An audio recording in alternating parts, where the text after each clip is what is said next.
இப்போது நாம் எல்லாரும் ஒன்று மட்டும் தெரிஞ்சுக்கணுங்க. நாம் எத்தனையோ ஜென்மங்களில் எவ்வளவு பாவம் பண்ணமோ தெரியலை, அதெல்லாம் தொடர்ந்து நம்மளை துரத்திக்கிட்டு வர்றதுனால தான் இந்த ஜென்மத்தில் பல கஷ்டங்களை அனுபவிக்கிறோம். வீட்டில் கஷ்டம், பிஸ்னஸ் பண்ணுற இடத்துல கஷ்டம், வேலை பார்க்குற இடத்துல பிரச்சனை, அக்கம் பக்கத்தோட பிரச்சனை, மன உளைச்சல், பிள்ளைங்களோட போராட்டம், எதுவுமே வீட்டில் சக்ஸஸ் ஆக மாட்டேங்குது. இது எல்லாத்துக்கும் ஒரே காரணம் நாம் செஞ்ச பாவங்கள் தான். இந்த பாவங்கள்லாம் போகணும், நம்ம நல்லா இருக்கணும் அப்படின்னா ஒரே வழி என்னென்னா முருகப்பெருமானை சரணாகதி அடையணுங்க.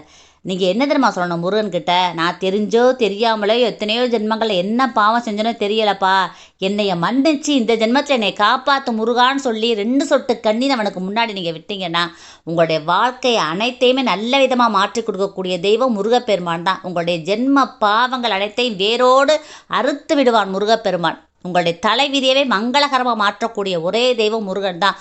முருகனுக்கு முன்னாடி போய் நின்று மனசார அவனை வணங்குங்க, அவன் பார்த்துக்குவான். உங்கள் வாழ்க்கையை அவன்கிட்ட ஒப்படைச்சிருங்க. நீ தான்ப்பான்னு சொல்லிட்டு உங்கள் வேலையை நீங்கள் பார்த்துக்கிட்டே இருங்க அமைதியாக. உங்கள் வாழ்க்கையை அவன் கையில் எடுத்துட்டான்னு வச்சுக்கோங்களேன், உங்கள் வாழ்க்கை பிரம்மாண்டமான வாழ்க்கையை முருகப்பெருமான் மாற்றி காட்டுவான். இனிமேல் புது மனுஷனாக நீங்கள் மாறிடுவீங்க. அந்தளவு மகத்துவமான ஒரு தெய்வம் முருகப்பெருமான் தான். அதனால் முருகன்கிட்ட போய் நில்லுங்க.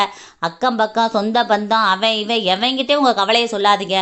முருகப்பெருமான்கிட்ட மட்டும் உங்கள் கவலையை, சொந்த கவலை அனைத்தையும் அவன்கிட்ட சொல்லுங்கள். அவன் பார்த்துக்குவான். உங்கள் வாழ்க்கையை பெரிய முன்னேற்ற பாதையை நோக்கி அவன் கூட்டி போவான். முருகனை நம்புங்க, அப்புறம் பாருங்கள் உங்கள் வாழ்க்கை சூப்பராக மாறிடும். இந்த பதிவை எல்லாருக்கும் ஷேர் பண்ண, கமெண்ட் பண்ணுங்கள். எல்லாருமே நல்லா இருக்கணும் ஃப்ரெண்ட்ஸ். Thank you friends. வாழ்க வளமுடன். தேங்க்யூ.